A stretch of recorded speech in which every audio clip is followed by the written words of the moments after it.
नमस्कार दोस्तों, स्वागत है आपका आपके अपने YouTube channel study green gold में।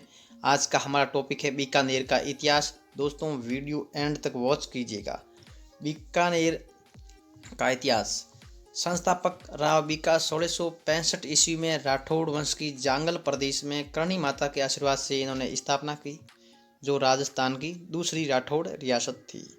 1788 में इन्होंने बीकानेर कस्बा बसाया व अपनी राजधानी बनाई।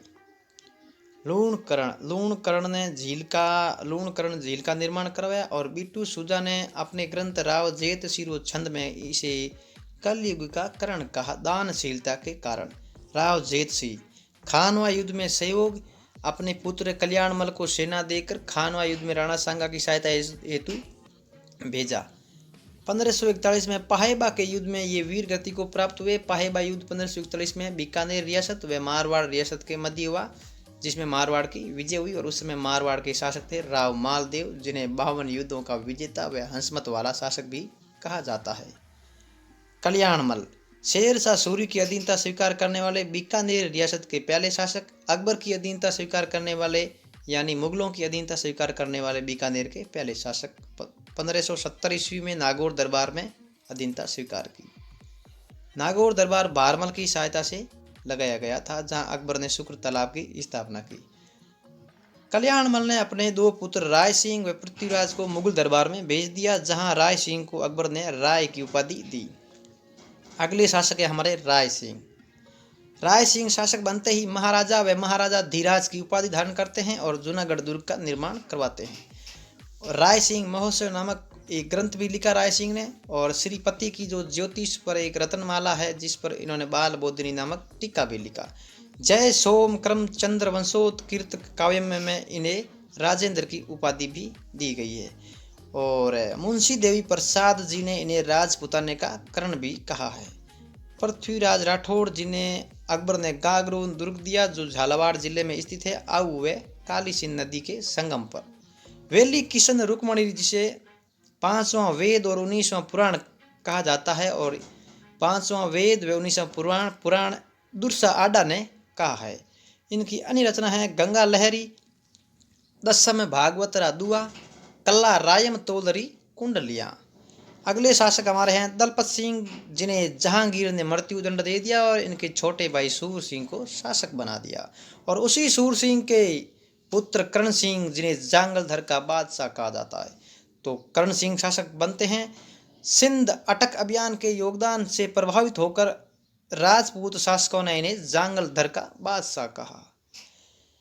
इसी जांगलधर बादशाह ने साहित्य कल्पद्रुम की रचना की, और इनके दरबारी विद्वान गंगाधर मैथिली, जिन्होंने काव्य डाकिनी नामक ग्रंथ लिखा, और भट्ट वंशिक, जो दरबारी विद्वान थे, जिन्होंने कर्णावतस और कवि मुद्रदल ग्रंथ लिखा, जिसे कर्ण संतोष भी कहा जाता है। अगले शासक हमारे अनूप सिंह, जो बीकानेर के इतिहास में सबसे प्रसिद्ध शासक हुए। औरंगजेब ने इन्हें माही मरातीब की उपाधि दी।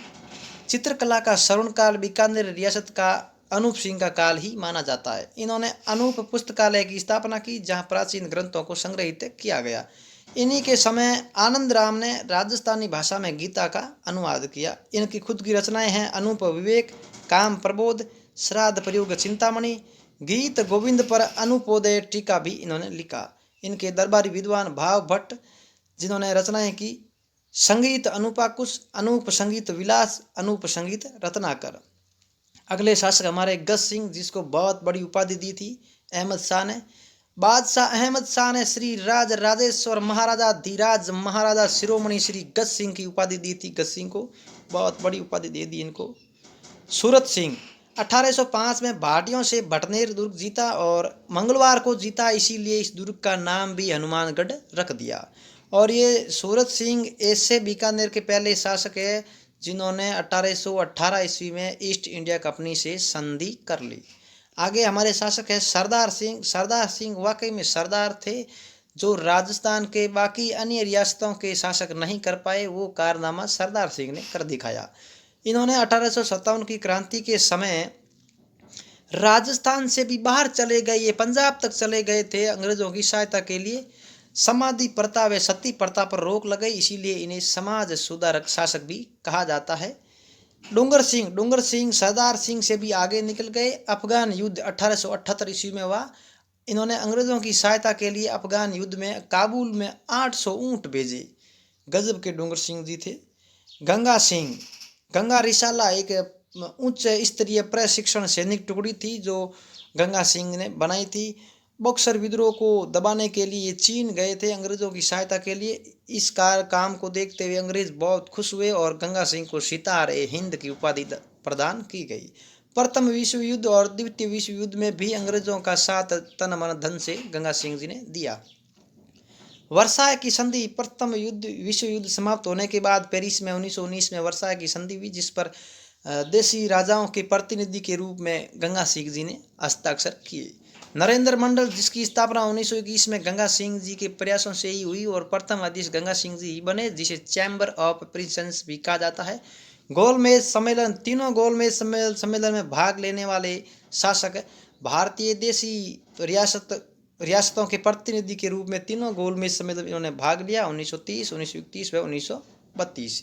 गंगा नहर की स्थापना भी इनके प्रयासों से हुई।